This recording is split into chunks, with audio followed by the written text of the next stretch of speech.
And when that boy comes of age and your father has passed, the men of the realm will expect him to be heir, because that is the order of things. When I'm queen, I will create a new order.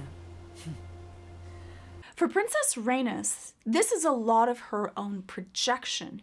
She sees Rhaenyra in a position that she was also, where she was slighted in front of everyone, even though she saw herself as the rightful heir. When you watch someone else go through a situation that's very similar to yours, it's really hard not to put all of your angst and anger and feelings of frustration into them. We project that. For the princess, she also doesn't want to see Rhaenyra actually be successful. Then it would hurt her ego, because it might not just be that they didn't want to have a woman on the throne, but it might be that they just didn't want her. They denied you, Princess Rhaenys, but they bent the knee to me and called me heir to the throne. Do you remind your father's men of that as you carry their cups? When she's saying that slight, remember where her position is. A lot of times when we see someone doing so well, when we've been delivered just a whole bunch of bad cards, it's hard for us to feel good for them. We actually feel bitter. We actually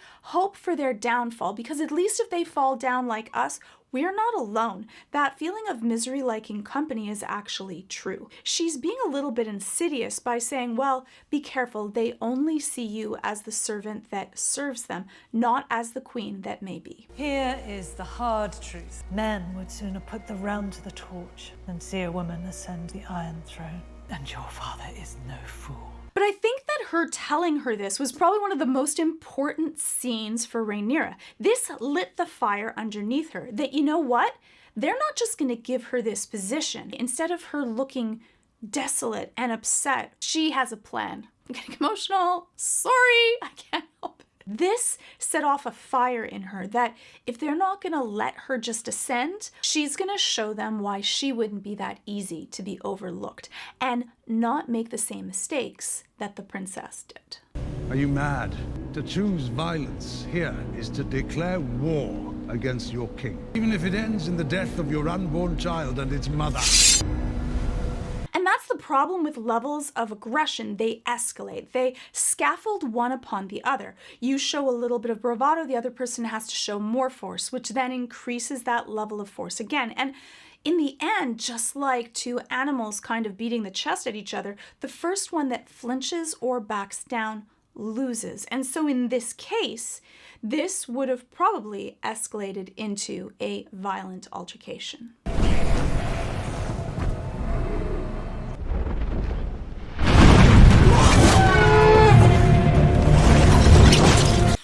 I love that scene. I love it. The first dragon flyby, you can hear that fear and the shock of the dragon just kind of like clipping everyone's hair.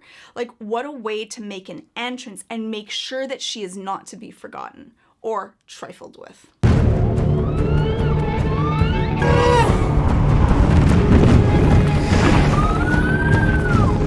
Like that she flew over Daemon's dragon, pretty much saying, I'm not even scared that you brought your dragon with you, which I think is a really strong show of force, a quiet but strong show of force. And it could also be that she trusts him, or that she knows that she has a very close relationship with his dragon and himself also. Being Targaryen, they already have this attunement to other dragons.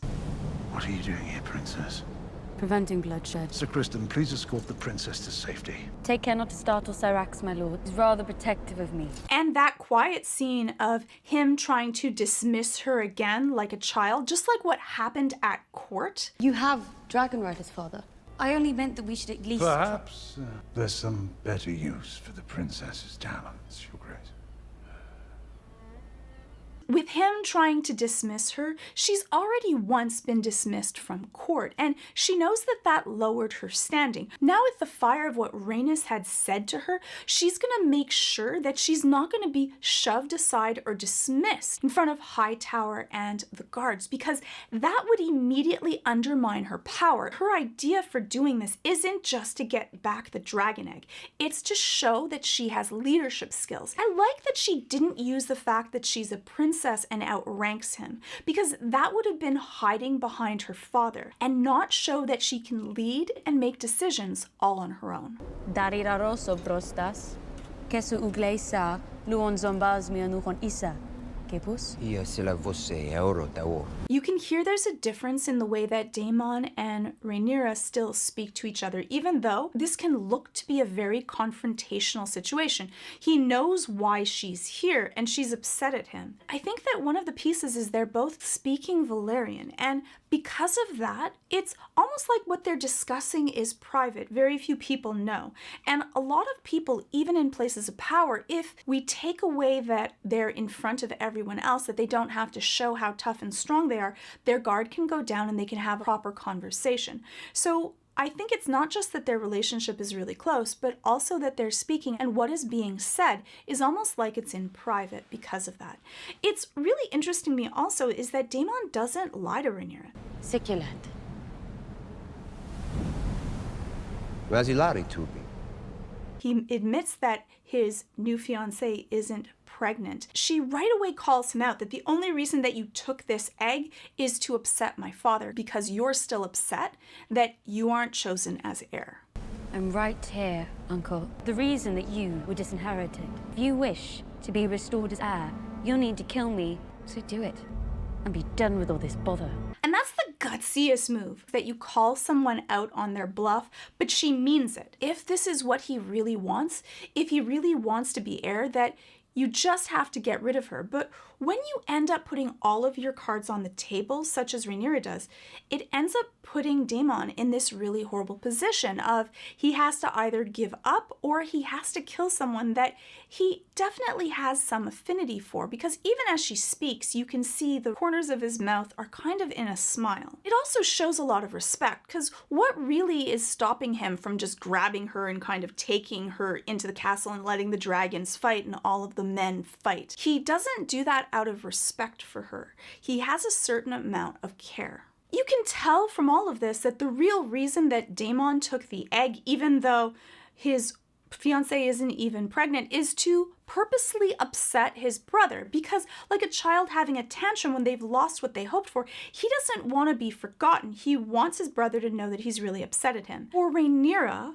her bringing it to the table that if you really want this, just kill me, right away makes him have to make a choice. Sometimes we do things unconsciously. We don't really understand why we're so upset or hurt. He doesn't really want that. He just wants his brother to know that you hurt me, and so now I'm gonna hurt you also by taking the one thing that was a symbol of your son.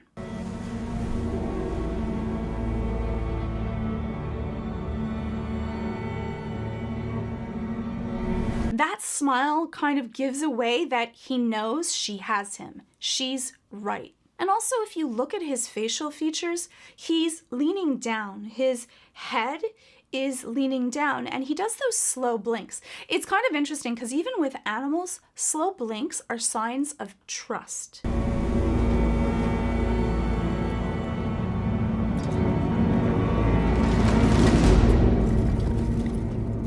And to Rhaenyra, though he minds, he can concede the egg. And I think that in a lot of ways, it's because she actually gets him. Like, she understands the position and how he feels. They've always shared this kind of intimacy of being able to be honest with one another. And so you don't have to put on that same amount of bravado because you're validated. She understands him better than most people do, just looking at him as a monster and uncontrollable.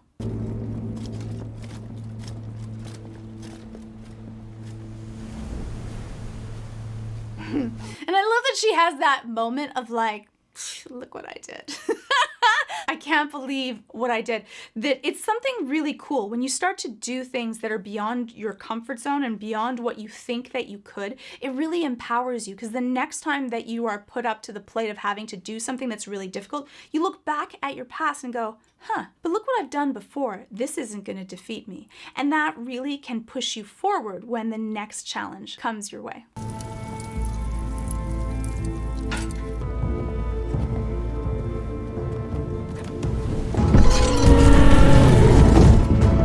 I love that she doesn't say anything. Nothing else has to be said. But she does take that moment of looking at everyone else and kind of giving that thought of, you better think twice if you're going to dismiss me again.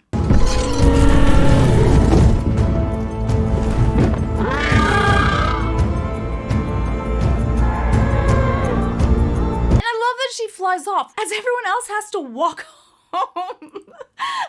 The only piece is I totally would have held on to that dragon egg. Like, I would be the one that would want to go back. I don't know how long dragon eggs can be without being warm and still be viable, but I would want to be the one to give it to my father, no one else. Whether you are a commoner or royalty, anxiety is something that we all have to deal with.